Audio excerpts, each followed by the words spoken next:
mu leer lan moo tax mu choisir li nga xamante ni mooy décret continuité comme ni nga ko defee bañ a def li nga xam ne mooy rupture alors que ñoom ñoo woote lu ni mel.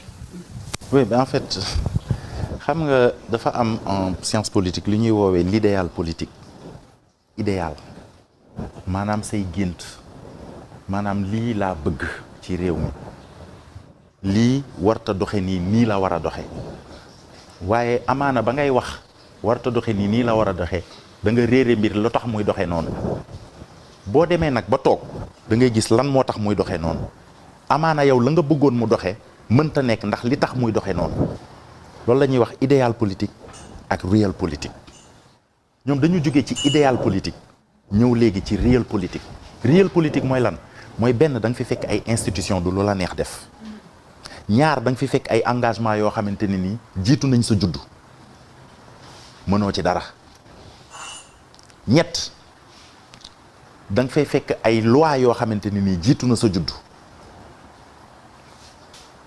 mooy tout ce qui concerne les principes intangibles de la République mënoo ci dara parce que c'est intangible mënoo xëy tey ne Sénégal royaume la buur laa mënoo xëy tey ne Sénégal république islamique la et cetera donc la laïcité est intangible et cetera donc il y a beaucoup de principes d'intangibles qui sont intangibles dans la République du Sénégal yooyu mënoo ci dara donc ñoom tey dañu jàkkaarloog la réelle politique bi mooy lan président de la République Diomaye Faye doit choisir un premier ministre il a choisi Ousmane Sonko pour X raisons que nous ignorons duma ci commenter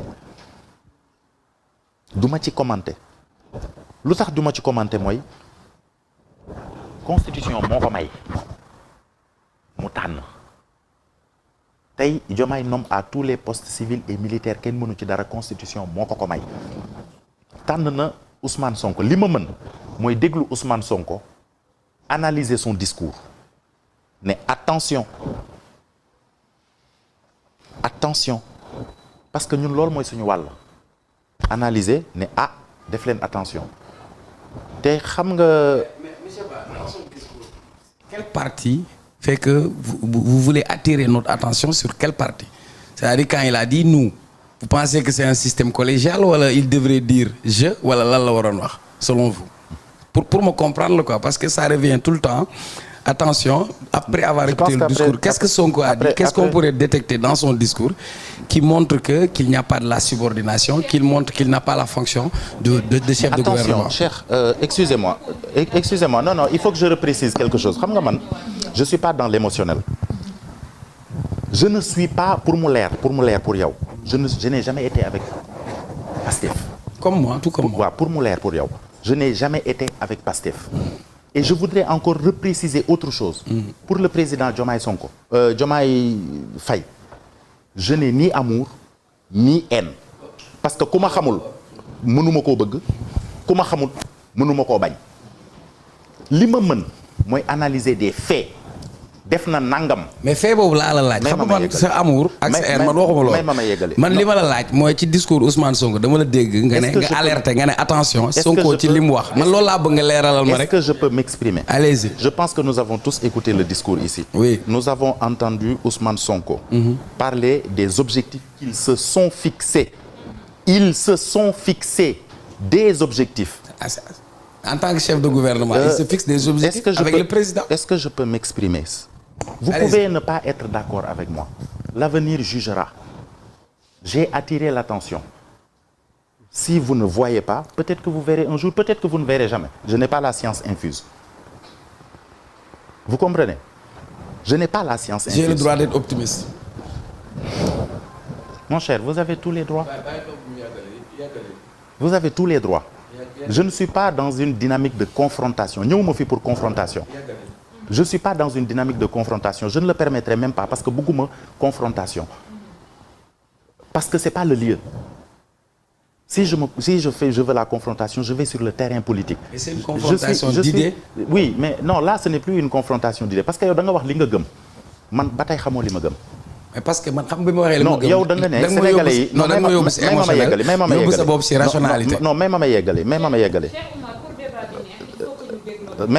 xam nga yow da nga ne Sénégalais yi dañuy gis ñaar ñuy ànd ñuy xaar kañ la ñuy duuloo du dëgg sénégalais dañu war a bàyyi gis ñaar ñuy ànd ñuy xaar kañ la ñuy tuuloo.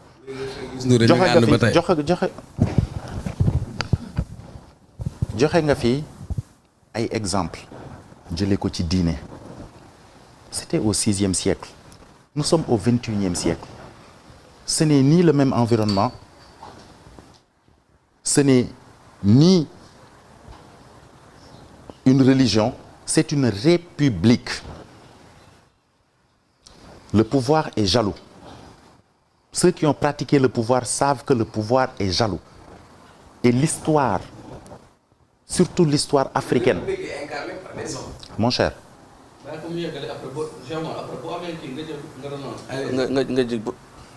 vous laisse la parole. Non. Allez-y, monsieur. Non, je vous laisse la parole. Non. Demal. Non, vous avez un micro à côté. Non. Prenez la parole. Demal. di question bi mu daal di ciy indi ay réponses suñu paree Cheikh Oumar Talla n'empêche dinañ la jox yow tamit nga daal di développer li nga xamante ne nii moom moo di sa idée tey suñu invité bi ñu daal di koy bàyyi mu daal di leeral tuuti question bi nga xamante ne Khadija laaj na ko.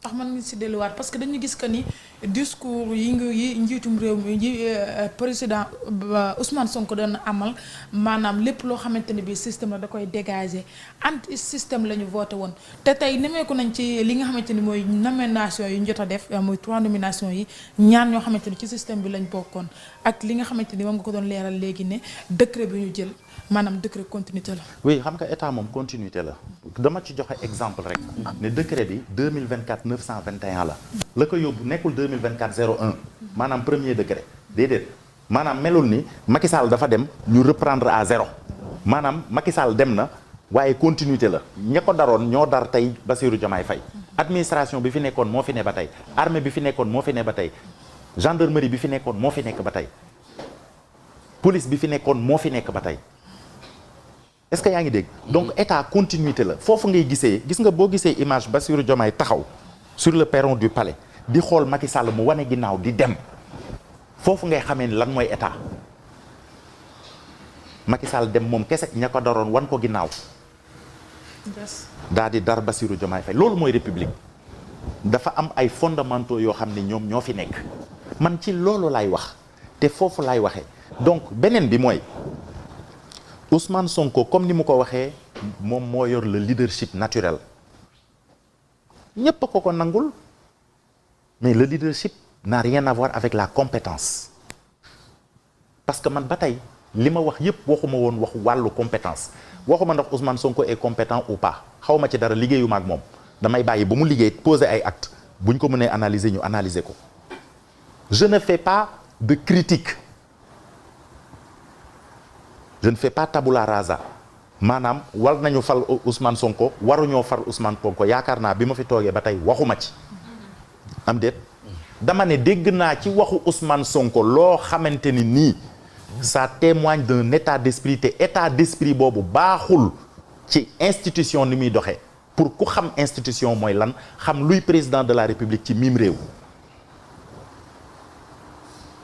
leadership boobu noonu le leadership a changé de camp keroog Ousmane Sonko la woon ci mbedd mi ak xale yi tey Bassirou Diomaye Faye mooy patron wu Sénégal ba mu daj mooy patron wu Ousmane Sonko yàggul dara Bassirou Diomaye ci ginnaaw Ousmane Sonko la toppoon tey Bassirou Diomaye mooy nekk patron Ousmane Sonko ba nommé Ousmane Sonko kon nag Ousmane Sonko taxawee taxawaay boobu foofu laay waxee dama ne la subordination a changé de sens loolu laa wax te loolu kenn mënu ko dindi c'est factuel mën nga cee bañ a d'accord nag mais c'est factuel subordination bi dafa changé wala bokk su fekkee subordination bi changé wul xam nga ce que cela veut dire que Bassirou Diomaye est président mais encore sous les ordres de Ousmane Sonko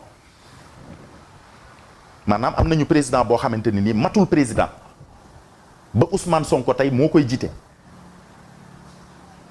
te loolu ce n'est pas rendre hommage à Bassirou Diomaye Faye ce n'est même pas lui faire confiance cela veut dire que ñi fal Diomaye Faye tey ne Ousmane Sonko dafa war a taxaw di ko digal la mu war a def kon dañoo yab ndax dañoo fal Diomaye Faye xam ni Diomaye mënta yor réew mi ba Ousmane Sonko war a taxaw war ko wan du ñu yoree réew mi te Ousmane Sonko mosu ñoo wan nan la ñuy yoree réew ndax mosu fee yor réew Bassirou Diomaye ak Ousmane Sonko ñoo bokk yam képp tey fa ñu nekk Ousmane Sonko mësta doon ministre mi ngi soog a doon premier ministre Bassirou Diomaye mësta doon président mësta doon ministre mi ngi soog a doon tey président kon bu ñuy xool ci expérience ak compétence ci li ñu leen dénk amuñu ci dara loolu mooy dëgg peut-être am nañ compétence dans d'autres domaines parce que la compétence n'est jamais générale mais bu ñuy xool compétence ci li ñu leen dénk tey jii amuñu ci dara ñi ngi soog a door.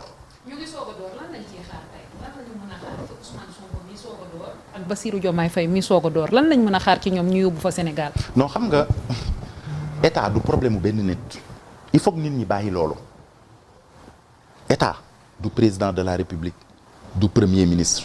état administration la. Sénégal dafa jël ay engagement am na ay projet yoo xamante ni nii BRT baa ngi nii dawagul. dina daw par force day daw est-ce que dañuy gaare bus yëpp ne projet Macky Sall la woon déedéet day daw buy daw ku koy kum fii fekk du Bassirou Diomaye moom la fiy fekk non. mais loolu mooy état c'est institution la administration la projet yi fi nekkoon day continuer projet yi fi nekkoon mais Macky Sall ñaata projet Ablaye Wade la continuer aéroport bi ku ko sumb. Ablaye Wade ku ko inauguré. Macky. aha autoroute à péage bii ku ko sumb. Ablaye Wade ku ko inauguré. Macky Sall. mais loolu mooy institution bi Ablaye Wade toogee waa PS lu ñu doon wax.